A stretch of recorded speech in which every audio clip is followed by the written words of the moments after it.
Test 1. This is the IELTS listening test. You will hear a number of different recordings and you will have to answer questions on what you hear. There will be time for you to read the instructions and questions and you will have a chance to check your work. All the recordings will be played once only. The test is in 4 parts. At the end of the test, you will be given 10 minutes to transfer your answers to an answer sheet. Now turn to Part 1.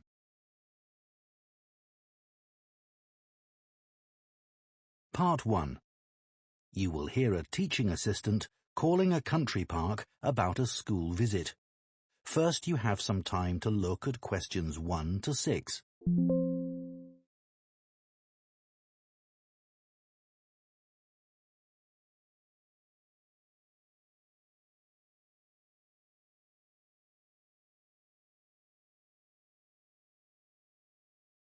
Of our classes. OK. What would you like to know? Well, I'm new to this area, so perhaps you could tell me something about the park first, please. Of course. Altogether, the park covers 170 acres. That's 69 hectares. There are 3 main types of habitat: wetland, grassland and woodland. The woods are well established and varied, with an oak plantation and other areas of mixed species. Right. The wetland is quite varied too. The original farmland was dug up around 40 years ago to extract gravel. Once this work was completed, the gravel pits filled with water, forming the 2 large lakes. There are also several smaller ones, ponds, and a stream that flows through the park. OK, so I suppose with these different habitats, there's quite a variety of wildlife. There certainly is. A lot of different species of birds and insects, and also animals like deer and rabbits. And I understand you organise educational visits for school parties. That's right. We can organise a wide range of activities and adapt them to suit all ages. Can you give me some examples of the activities? Well, one focus is on science, where we help children to discover and study plants, trees and insects. They also collect and analyse data about the things they see. Another focus is on geography. The park is a great environment to learn and practice reading a map and using a compass to navigate around the park. Do you do anything connected with history? Yes, we do. For instance, the children can explore how the use of the land has changed over time. Then there's leisure and tourism. That focuses on your visitors, I would imagine. Yes, mostly. The children find out about them, their requirements, the problems they may cause, and how we manage these. And another subject we cover is music. Here the children experiment with natural materials to create sounds and explore rhythm and tempo. That must be fun. Most children really enjoy it. Before you hear the rest of the conversation, you have some time to look at questions 7 to 10.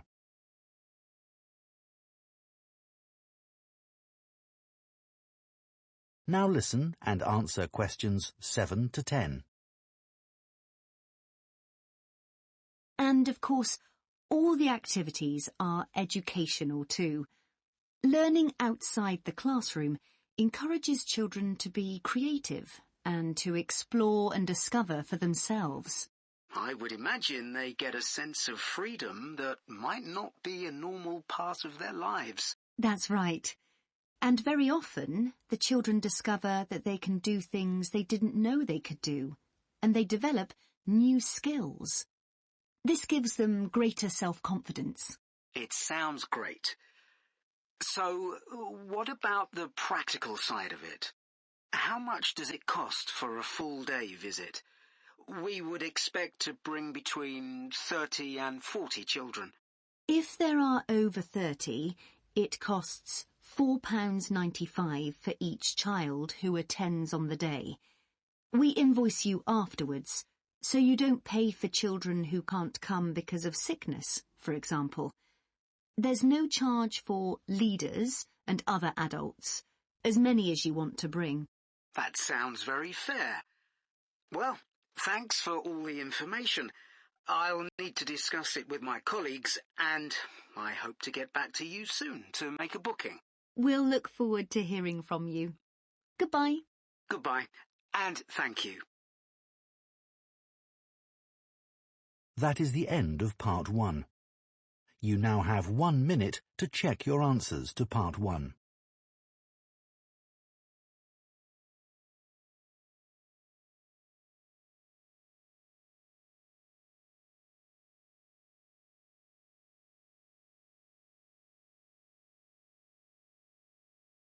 Part 2.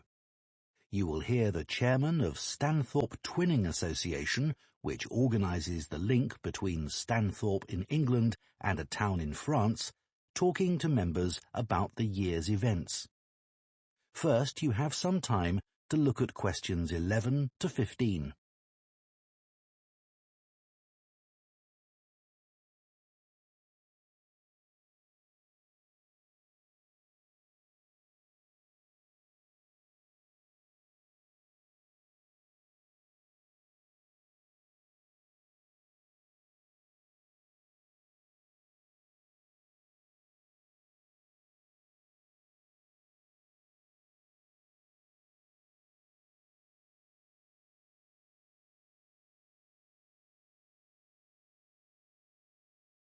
Now listen carefully and answer questions 11 to 15.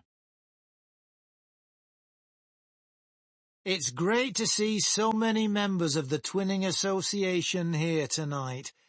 Since the twinning link between our two towns, Stanthorpe here in England and Malat in France, was established, the relationship between the towns has gone from strength to strength. Last month, 25 members of the association from Stanthorpe spent a weekend in Malat. Our hosts had arranged a great programme. We learned how cheese is produced in the region and had the chance to taste the products. The theme park trip had to be cancelled, but we all had a great time on the final boat trip down the river. That was the real highlight. This is a special year for the association because it's 25 years since we were founded. In Malat, they're planning to mark this by building a footbridge in the municipal park. We've been discussing what to do here, and we've decided to plant a poplar tree in the museum gardens. We considered buying a garden seat to put there, but the authorities weren't happy with that idea. In terms of fundraising to support our activities, we've done very well. Our pancake evening was well attended and made record profits. And everyone enjoyed the demonstration of French cookery, which was nearly as successful. Numbers for our film show were limited because of the venue, so we're looking for somewhere bigger next year. We're looking forward to welcoming our French visitors here next week, and I know that many of you here will be hosting individuals or families. The coach from France will arrive at 5 p.m. on Friday.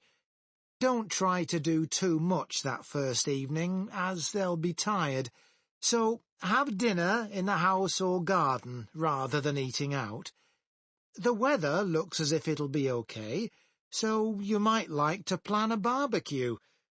Then, the next morning's market day in town, and that's always a good place to stroll round. On Saturday evening, we'll all meet up at the football club, where once again we'll have Toby Sharp and his band performing English and Scottish country songs. Toby will already be well known to many of you, as last year he organised our special quiz night and presented the prizes. Before you hear the rest of the talk, you have some time to look at questions 16 to 20.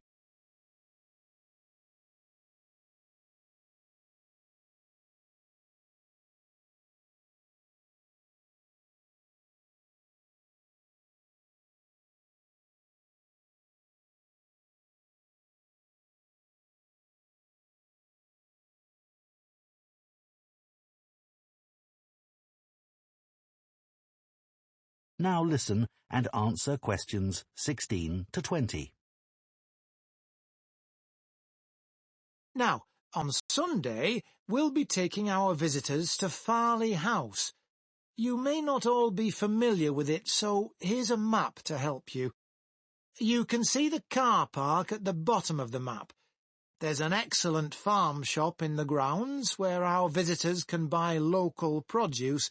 It's in the old stables, which is the first building you come to. They're built round a courtyard, and the shop's in the far corner on the left. There's also a small cafe on the right as you go in. I know that one or two of our visitors may not be all that mobile. The main entrance to the house has a lot of steps, so you might want to use the disabled entry. This is on the far side of the house from the car park. Children will probably be most interested in the adventure playground. That's at the northern end of the larger lake, in a bend on the path that leads to the lake. There's lots for children to do there. There are a number of lovely gardens near the house. The kitchen gardens are rectangular and surrounded by a wall. They're to the northeast of the house, quite near the smaller lake. They're still in use and have a great collection of fruit and vegetables. The Temple of the Four Winds is a bit more of a walk, but it's worth it. Take the path from the car park and go past the western sides of the stables and the house. Then, when the path forks, take the right-hand path. Go up there with the woods on your left, and the temple is right at the end. There are great views over the whole area. OK, so That is the end of Part 2. You now have 30 seconds to check your answers to Part 2.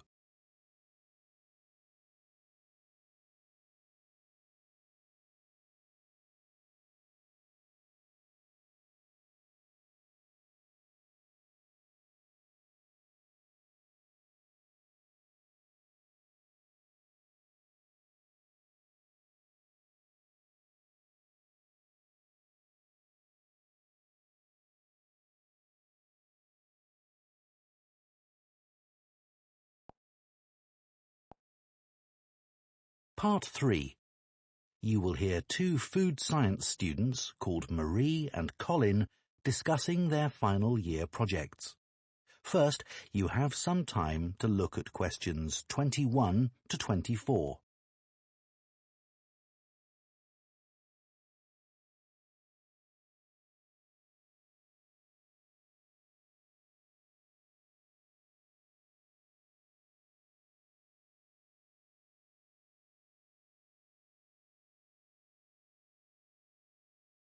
Now listen carefully and answer questions 21 to 24. I haven't seen you for a bit, Marie. No, I've been busy with my project. You're making a vegan alternative to eggs, aren't you? Something that doesn't use animal products. Yes, I'm using chickpeas. I had two main aims when I first started looking for an alternative to eggs, but actually I found chickpeas have got more advantages. Right. But how about your project on reusing waste food? You were looking at bread, weren't you? Yes, it's been hard work, but I've enjoyed it. The basic process was quite straightforward, breaking the stale bread down to a paste, then reforming it. But you were using 3D printing, weren't you? to make the paste into biscuits. Yeah, I'd used that before, but in this project I had time to play around with different patterns for the biscuits and finding how I could add fruit and vegetables to make them a more appetizing colour, and I was really pleased with what I managed to produce. It must have been a great feeling to make something appetizing out of bits of old bread that would have been thrown away otherwise. It was.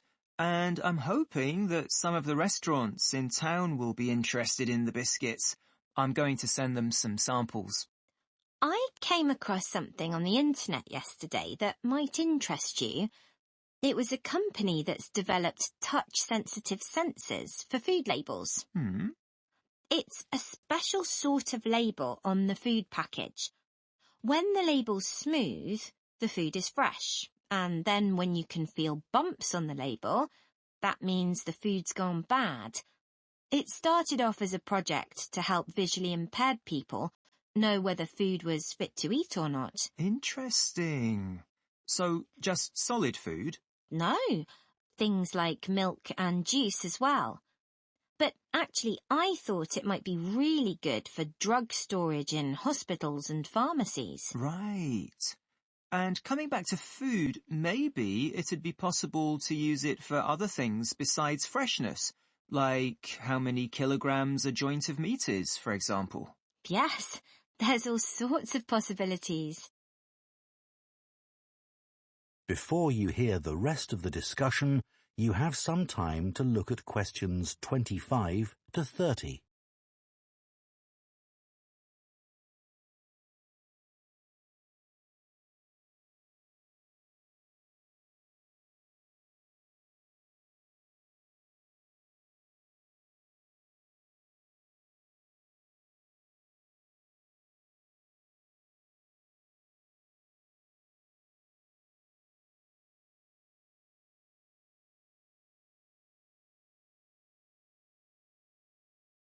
Now listen and answer questions 25 to 30. I was reading an article about food trends predicting how eating habits might change in the next few years. Oh, things like more focus on local products. That seems so obvious, but the shops are still full of imported foods. Yes, they need to be more proactive to address that. And somehow motivate consumers to change, yes. One thing everyone's aware of is the need for a reduction in unnecessary packaging. But just about everything you buy in supermarkets is still covered in plastic. The government needs to do something about it. Absolutely. It's got to change. Do you think there'll be more interest in gluten and lactose-free food? For people with allergies or food intolerances? I don't know. Lots of people I know have been buying that type of food for years now. Yes, even if they haven't been diagnosed with an allergy. That's right. One thing I've noticed is the number of branded products related to celebrity chefs. People watch them cooking on TV and then buy things like spice mixes or frozen foods with the chef's name on. I bought something like that once, but I won't again. Yeah, I bought a ready-made spice mix for chicken, which was supposed to be used by a chef I'd seen on television, and it didn't actually taste of anything. Did the article mention ghost kitchens used to produce takeaway food? No, what are they? Well, they might have the name of a restaurant, but actually they're a cooking facility just for delivery meals. The public don't ever go there. But people aren't aware of that. It's all kept very quiet. So people don't realise the food's not actually from the restaurant? Right. Did you know more and more people are using all sorts of different mushrooms now to treat different health concerns? Things like heart problems. They might be taking a big risk there. Yes, it's hard to know which varieties are safe to eat. Anyway, maybe now we should... That is the end of part 3. You now have 30 seconds to check your answers to Part 3.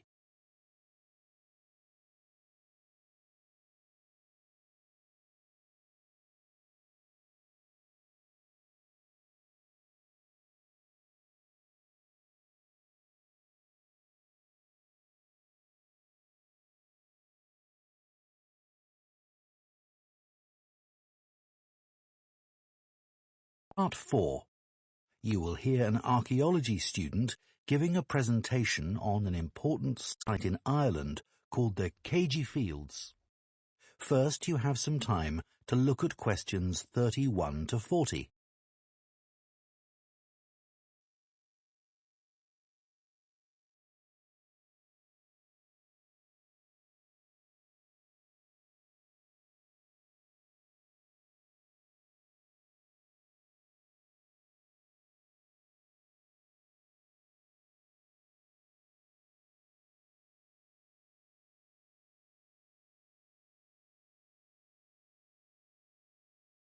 Now listen carefully and answer questions 31 to 40.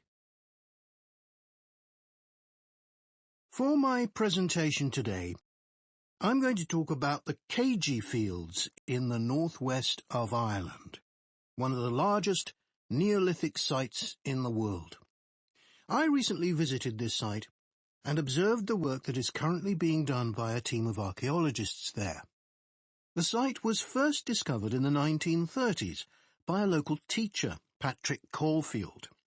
He noticed that when local people were digging in the bog, they were constantly hitting against what seemed to be rows of stones. He realized that these must be walls, and that they must be thousands of years old for them to predate the bog which subsequently grew over them. He wrote to the National Museum in Dublin to ask them to investigate, but no one took him seriously. It wasn't until 40 years later, when Patrick Caulfield's son, Seamus, who had become an archaeologist by then, began to explore further. He inserted iron probes into the bog to map the formation of the stones, a traditional method which local people had always used for finding fuel buried in the bog for thousands of years. Carbon dating later proved that the site was over 5,000 years old and was the largest Neolithic site in Ireland.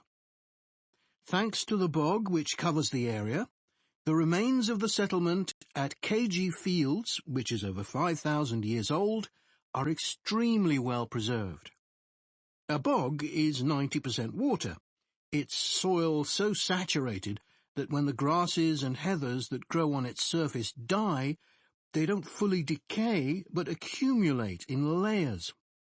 Objects remain so well preserved in these conditions because of the acidity of the peat and the deficiency of oxygen. At least 175 days of rain a year are required for this to happen. This part of Ireland gets an average of 225 days.